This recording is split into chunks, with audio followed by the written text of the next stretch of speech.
안녕하세요. 주말에 가는 집입니다. 저희가 예전에 컨테이너를 검토할 때 알아보았던 노하우를 공유 드리려고 하는데요. 지난 영상에서 기본형 컨테이너로 충분하다고 말씀드렸습니다. 사람마다 차이는 있겠지만 아직까지 기본형 컨테이너로 사용하는데 어려움이 없고 농막으로서 충분히 그 값어치를 하고 있다고 보는데요. 그럼 오늘은 이러한 기본형 컨테이너에 있어서 검토할 때 꼭 확인해야 할 부분을 공유 드리도록 하겠습니다. 저희 채널 다른 영상도 많이 시청해 주시고 좋아요, 구독 꾹 눌러주시면 감사하겠습니다.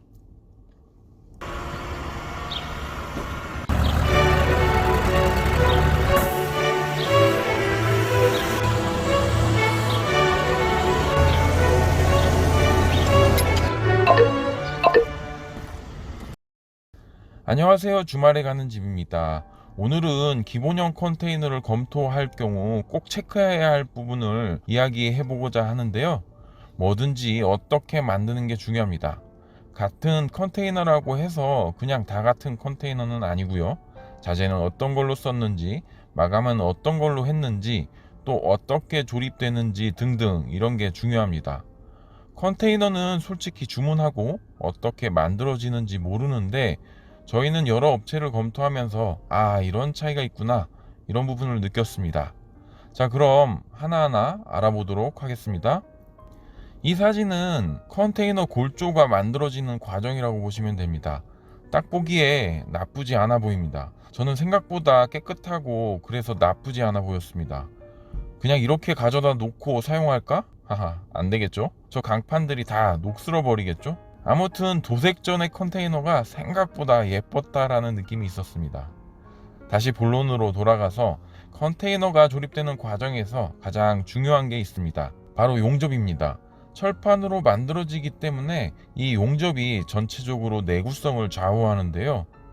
사진을 확대해서 자세히 보시면 이 용접은 전체적으로 용접 라인이 있는 게 아니라 스팟 형태로 용접이 이루어집니다. 그렇기 때문에 용접이 생각보다 많을수록 튼튼하게 만들어진다고 볼 수 있습니다.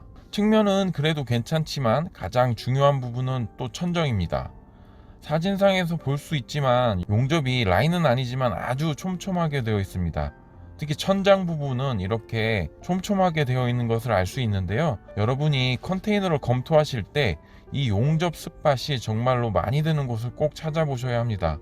특히 천정에 대한 부분은 나중에 오래 사용하다 보면 꼭 누수가 발생하는데 이러면 큰일 납니다. 물론 실리콘으로 마감을 하기는 하지만 실리콘은 아무래도 오래되면 약해지고 틈이 벌어질 수 있기 때문에 천정의 용접은 촘촘하고 줄 용접이 될수록 좋은 컨테이너라고 할 수 있습니다. 나중에 기회가 된다면 저희 농막 지붕도 한번 올라가서 현재의 마감 상태가 어떻게 되는지도 공유 드리도록 하겠습니다. 첫 번째로 중요한 부분이 천정 용접이라고 말씀드렸는데 두 번째로 또 중요하다고 볼 수 있는 것이 바로 바닥입니다. 컨테이너 바닥은 어떻게 제작이 되었을까요? 바닥도 꼭 철제로 만들어졌을 것 같은 느낌이시죠? 하지만 그렇지 않습니다. 바닥은 나무 합판으로 만들어집니다. 물론 기본형 컨테이너에 한해서 말씀드리는 거고요. 업체별로 바닥을 철제로 사용하는 것도 있지만 물론 가격이 올라가게 됩니다. 이렇게 나무를 사용하는 업체라도 어떤 나무로 마감을 하는가가 또 중요한데요. 쉽게 이를 알 수 있는 방법이 한번 컨테이너에 올라가서 쿵쿵 뛰어보는 겁니다. 두꺼운 합판을 사용하는 업체는 아무래도 울림이 작을 것이고 얇은 합판을 사용하는 업체는 그 느낌이 정말로 다릅니다. 이는 아파트 층간 소음이 느껴지는 것과 비슷한데요. 골조가 나쁜 아파트는 조금만 뛰어도 쿵쿵거리잖아요.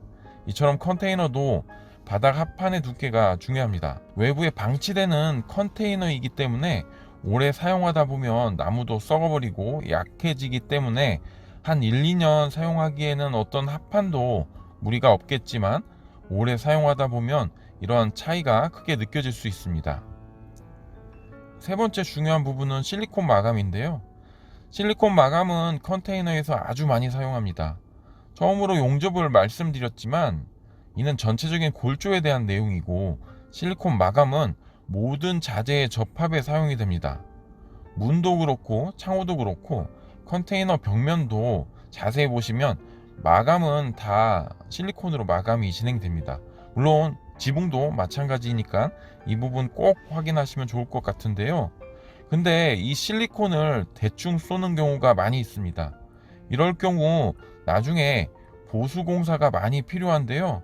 저희 농막도 실리콘을 제대로 쏜 부분과 대충 쏜 부분의 노화가 벌써부터 차이가 납니다. 1년이 지났는데 그 차이가 벌써부터 느껴지니까 이 부분도 꼭 확인하셔야 되고요. 저희 농막 1년 사용기를 한번 영상으로 찍어 볼 건데 이때도 다시 한번 말씀드리도록 하겠습니다. 따라서 실리콘 작업도 꼭 충분하게 쏴달라고 한 번쯤 당부하시면 그래도 얘기 안 한 사람보다는 잘 만들어주지 않을까 생각됩니다. 네 번째로 중요한 것이 전선 배관입니다. 컨테이너가 만들어지면 내부 전기 배선과 전선 배관을 어떤 걸 사용하셨는지 모를 수밖에 없는데요. 지난번 영상에서 앞으로 철제 전선 배관을 사용해야 한다고 말씀드렸습니다. 이 부분도 꼭 확인하시고 업체에게 요청하셔야 합니다. 플라스틱 배관을 사용하실 경우 여러 가지 불상사가 발생할 수 있으니 이 부분은 지난 영상 꼭 참고하시고요. 우측 링크 따라가시면 확인하실 수 있습니다. 또 전선도 어떤 전선을 사용하는지도 확인해 보시고 업체별로 비교하시면 좋을 것 같습니다.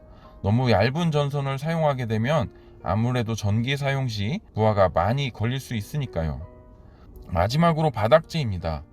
물론 이 바닥재는 비용의 차이이긴 한데요. 바닥재는 기본으로 나오는 거는 정말 얇습니다. 그래서 그냥 쉽게 찢어질 수 있는데요. 저희는 데코 타일 시공 시 30만원 추가금이 있어서 그냥 기본으로 했습니다. 막 사용하다가 나중에 장판으로 한번 다시 깔으려고 생각했고요. 이는 내구성에 관한 것은 아니기 때문에 아주 중요한 부분은 아니니까 선택 사항이라고 할 수 있습니다. 처음부터 튼튼한 것이 좋다 하시면 30만원 추가금으로 데코 타일 또는 장판 등을 시공하시면 됩니다. 아니면 직접 장판을 구매하셔서 깔으셔도 되고요. 장판 같은 경우에는 아무래도 선택 사항이니 이 점 참고만 하시면 될 것 같습니다. 오늘은 이렇게 기본형 컨테이너 구매 시 꼭 확인해야 할 4가지 사항에 대해서 알아보았는데요. 뭐든지 잘 알고 구매를 하시면 좋은 업체에서 좋은 물건을 만나실 수 있습니다.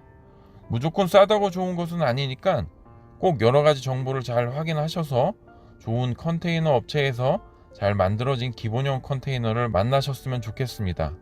기본형 컨테이너 업체도 앞으로 많이 소개시켜 드릴 텐데요. 주말에 가는 집 채널 앞으로 많이 시청해 주시면 열심히 좋은 정보 공유 드릴 수 있도록 하겠습니다.